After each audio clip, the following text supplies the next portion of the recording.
Yeah, and I think you just described purpose, right? Like, you know, what gets someone to behave in ways that in some cases is against what their natural individual preferences would be in service of something that's bigger than you, right? Mhm.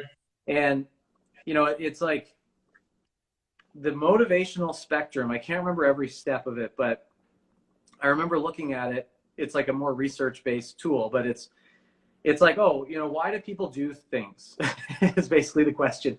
There's Yeah. 5 tiers, and the tiers are like, you know, because someone told them to, like because they have to. The next tier is because they feel like they should.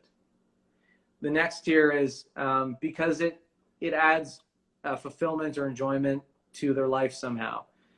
The next stage is something like it is who they are, right? Like it is in line with who they are as a human. But outside of all of those motivational steps is something that's bigger than only about you, because every motivational step is inward facing, right? It's, oh, it aligns with who I am. Oh, I love it. You know, I have to do it. All these different things. Purpose, you only get to purpose when it's in true service of somebody else, someone else's, you know, fulfillment, someone else's success, goals, whatever it is. And I just think it's a reality that in team environments, you know, you're almost threading a needle, like when it comes to you know, establishing values and norms in the environment, because you don't want to strip away the individuality that does add value, right? That's the Yeah. distinctiveness of who we are, is because this group is different than the last, and this personality adds this and this personality adds this. So you don't want to, like, you know, wash everything out. um, at the same time, you need to do what you said, which is achieve some level of predictability so that people are no longer wondering, what can we do and not do here? Right? Because if people are in a state of you know, ambiguity, ambiguity rarely leads to being present, right? Ambiguity leads to a state of like, I'm here, but I'm also kind of up here wondering like these bigger things that I don't really know the answers to. So I think the law of individual needs comes into play too. Like, you know, all of your individual needs won't be met for us to do what we're trying to do. And that's just the reality of this situation.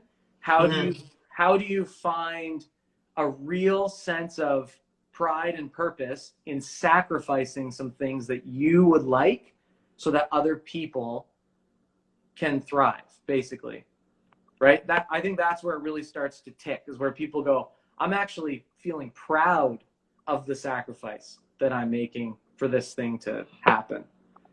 Yeah, it feels so counterintuitive on its face, but I always compare the two things, playing professionally and then playing for Canada. I love what I do overseas. I have a great team over here in Basket-Land in France. I've been here for the past 6 years. I wouldn't want to play anywhere else. Mm. But even so, I'm still playing um, for money. I'm being paid to play. That is the main reason why I'm over here in France, far away from my family, my support system, everything else. But I'm playing for Canada. I'm playing to play for Canada. And all of that ties up in it. It's like it's a state of self-forgetfulness. It's no Mm. longer about me at all. It's for that purpose, that meaning, that greater good for the Mm. country or to be a role model or whatever the reason is. And there's so much more happiness and meaning and just joy that comes from that. And I think we realize that, and like teachers and wisdom people, the wise people throughout the ages have said this. So it's not like a revelation, but it's just like it sometimes it's like a mini revelation to yourself when you actually commit to doing that, to commit to Mm. something greater than yourself outside of that little hierarchy that you described. That we're constantly searching for, like, how do I feel better? How can I be happier? How can I achieve that? When really you would get to that place that you want to be or you think you want to be by just kind of forgetting about yourself and sacrificing every once in a while. I want to respect your time. Can So I just I'm add just something really trying to, quick? oh, yeah, go ahead.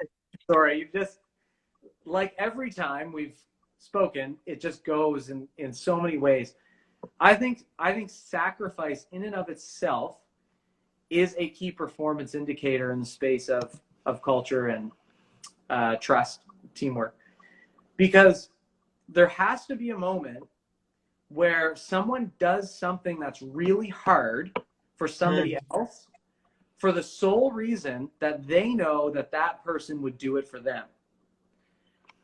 What's more impactful than that? I'm going to sacrifice myself for you because I know that you would do that for me.